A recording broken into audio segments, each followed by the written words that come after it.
歡迎大家收睇財富訊息。今日咧，我哋邀請到安聯投資嘅陳昌健 Kenneth 啦，同大家一齊傾下後市嘅一啲投資機遇。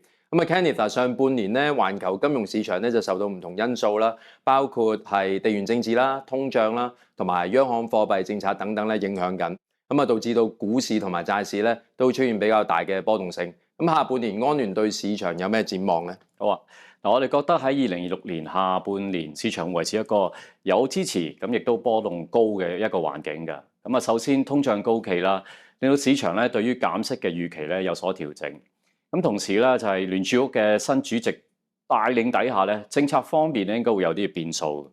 咁另外啦，地緣政治方面啦，雖然近期美國同伊朗咧就達成初步嘅協議啊，咁但係短期嘅能源嘅價格咧應該有啲舒緩作用。咁但係整體嘅風險咧，其實都未完全消除嘅。至於股市方面啦，有幸咧就係盈利嘅支持。咁但係同時間咧，市場嘅表現咧就比較唔係太平均。唔同嘅板塊或者地區嘅差異咧可能會擴大嘅。咁有機會就唔係一面倒全面上升嘅景象啦。咁我會用一個比較輕鬆嘅比喻啦，就好似例如我哋去食一餐自助餐。咁就唔係乜都啱食嘅，咁有啲菜好食啲，有啲比較普通。咁所以個關鍵咧就係反而我哋要睇下點樣去揀，就唔係話乜都攞翻嚟食啦。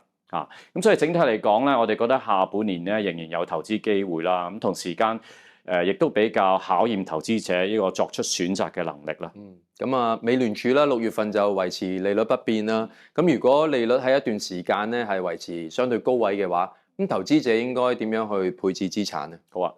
如果利率維持高位咧，好多投資者都會傾向持有多啲現金啦嚇。咁我哋反而咧覺得需要留意一個風險㗎。咁就係例如當資產價格開始逐步反映呢個高利率嘅環境之後咧，其實過度持有現金咧反而可能成為一個機會成本嚇。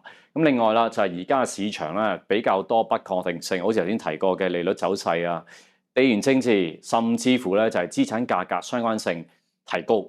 呢個單一資產配置咧，其實係比較困難嘅。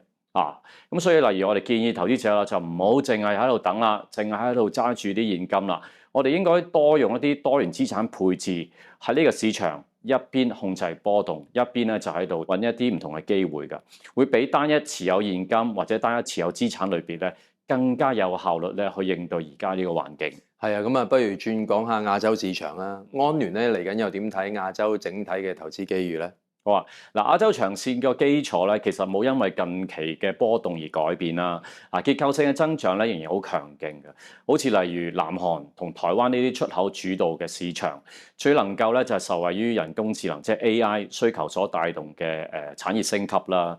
整體嚟講咧，亞洲有世界級嘅科技實力、深厚嘅製造業基礎，咁同埋咧就係越嚟越成熟嘅消費市場。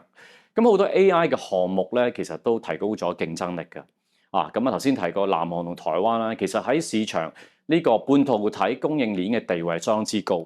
咁加埋就係中國咧，其實佢哋嘅內地 AI model 啦、算力嘅基建發展等等啦，亦都幫成個亞洲進一步咧擴大呢個 market share 嘅。咁同埋咧，我哋預計AI 嘅需求咧將會由硬件咁伸延到咧軟件同埋甚至乎呢個 data center 數據中心，令到好多公司咧要開支咧就會陸續增加嚇。咁呢啲咧亦都因素咧亦都會令到亞洲區內嘅股市咧就提供中長期嘅支持。不過隨住地緣政局不穩啦，咁油價升咗咁多啦，對能源進口國嘅亞洲市場咧其實影響都唔細喎。咁安聯嚟緊又點睇咧？係啊，冇錯，近年嘅局勢咧，的確係比較複雜啲嚇。不過咁樣反而令到好多國家咧更加重視佢哋嘅國家安全，咁同埋經濟嘅穩定性。咁帶動咗一啲板塊，例如能源嘅基建啦、電網啊、儲能啊、再生能源、國防，甚至乎一啲金屬原材料嘅板塊等等啊。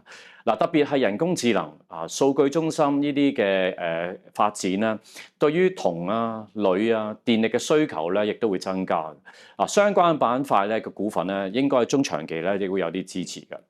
咁另外啦，日本、南韓、中國咧，推動一啲企業嘅管治嘅改革，呢啲咧會帶動咗股份嘅回購啦、提升嘅派息率啦，或者咧係企業重組，呢啲對股東咧都係有利嘅。最後就係消費模式嘅轉變啦，咁呢個亦都相當之重要㗎，因為人口結構咧、科技嘅普及同埋財富嘅增長咧，將會帶動到保險、財富管理、旅遊，甚至乎咧亞洲品牌嘅需求，冚唪唥咧都會推到呢啲相關板塊一啲嘅持久嘅動力。OK，咁啊，今日真係唔該晒 Kenneth 啦。咁啊，節目時間都嚟到呢度，咁啊，多謝大家收睇，我哋下次再見，拜拜。拜拜。